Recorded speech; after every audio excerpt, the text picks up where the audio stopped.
Hello everyone, welcome back to the World of Football. I've got Thomas with me, how are you? Yeah, I'm good. I mean, after that performance, I could have fallen asleep. Yeah, I mean, Maresca ball at its finest. But what do you think? It was a 1-0 win, 3-1 in aggregate. What do you think of the performance? I think it's a different type of performance that we've seen recently, because at the start of the season it was very much these basketball games that kind of suit us in a way, because we score a lot of goals, then we're going to concede a lot. So I think this is like different types of wins. I feel like the 1-0 against Leicester, 1-0 here. It is frustrating to watch at times, and I think that's where the fans get on the back, won't get on the back of the players, and I think that's where it's a bit challenging for the fans at times, because they want to see expansive, fun football. You can't always get that at the top level. And I think here we've shown that Maresca, this is how we want to play, and we need to accept it. Of course, we got the injury, so we can't play as fluid as I think we can. We don't have that number 9 presence. But yeah, I think for some fans it's frustrating, but it kind of feels good to grind out a 1-0 win and get that clean sheet. So that's the second 1-0 win in a row for us. Yeah, exactly. What did you think of Dewsbury Hall today? Because I've got mixed feelings with him, if I'm honest. First half I thought he was really bad. Second half I actually thought he picked his form up. Yeah, no, I agree. I think that when he finds those pockets of space, he's good. But I do think he's not as sort of confident in his dribbling ability as Palmer. Palmer, you can tell he's got a lot of confidence when he gets the ball. His first thought is always to drive. Dewsbury Hall's a bit more of I'd say more simple in the way that he plays. He's because in the first half, more times than not, if he would get the ball, he would just look, and then if there was no option, he would just pass it back. Yeah, for sure. And that is obviously less direct, and he's going to take less risks than a Palmer, let's say. And you saw that stark contrast when Palmer came on. That sort of the way he progresses the ball. It's a breath of fresh air, to be honest, when you see.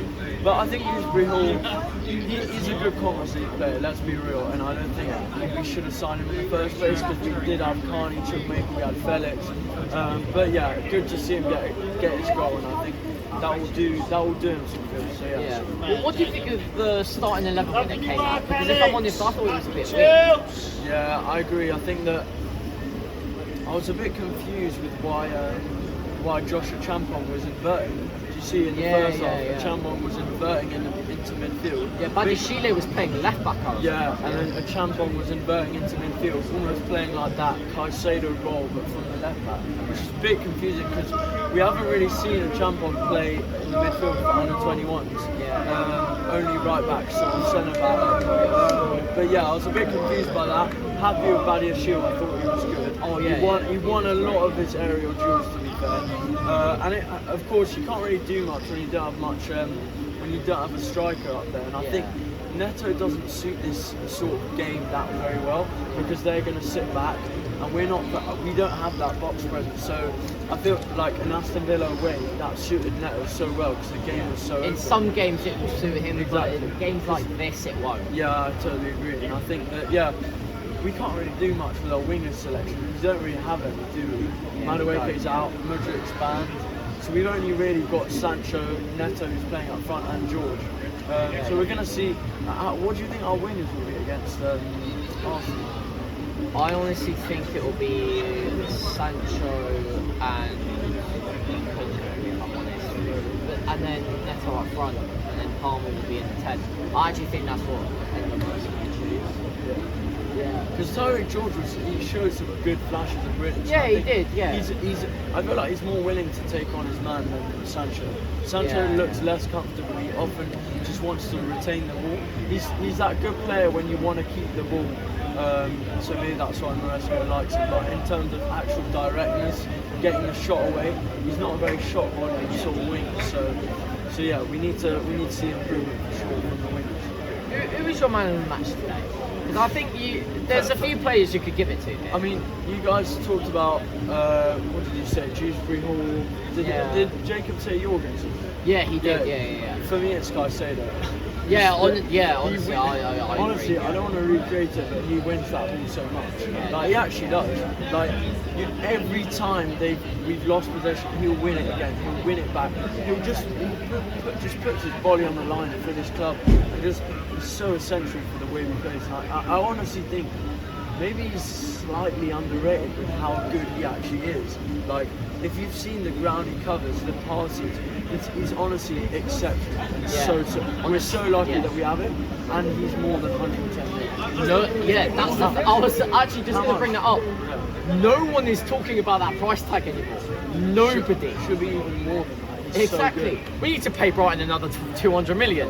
one Honestly. thing I wanted to ask you about Enzo. Yeah. Do you see him? Because like with Maresca, you've seen him more in that number 8 position. Yeah. Do you prefer him more as like the deepest midfielder, or in like the 8, number 10 / pocket sort of role? Yeah, I would prefer him in the 8 role, if I'm being honest. Yeah. I mean, he's had some games where in the deep lying or the midfielder role, he's actually been okay, but that's only for certain games, really. I think against like a Southampton, you can do that, but in games like this, I think Enzo in the pocket role today actually suited him. Yeah. One final question. Yeah. What do you think about Enzo Maresca at the moment, and do you think he's doing a good job? And well, some fans, I'm not saying some fans are actually calling him to be sacked, but some fans are thinking if we had a different manager, we would be beating these teams like 3-4-0. Yeah. What do you think? Personally, I think that he's not been given a good sort of good cards to be dealt with. To be fair. Like his squad is not. It could be better. That's for sure. And I think we would be so much better if we had a better squad. And I think that's where the directors they never get talked about, but it's them who build the squad for us. It's them who decide who comes in. You literally said this. I did a fan cam with you, literally during the protest before the Southampton game. You literally blamed the sporting directors. You're still standing by that point. Exactly, because it's not Maresca who chooses who we can bring in. Of course, he will have a slight opinion, and maybe they'll help with that opinion. But I honestly think that if he had a better squad, he would be doing better. But overall, we've seen just a bit more stability with Maresca, and I think that's important. But I would like to see a bit more adaptability, because everyone was saying he was adaptable at the start of the season, myself included. But I think he needs to show that he's a bit more capable to change things up in game. But I do like the way we set up, and I think we can do very well in his his tactics. So yeah. Thank you very much, Thomas. Thank you, Thank you.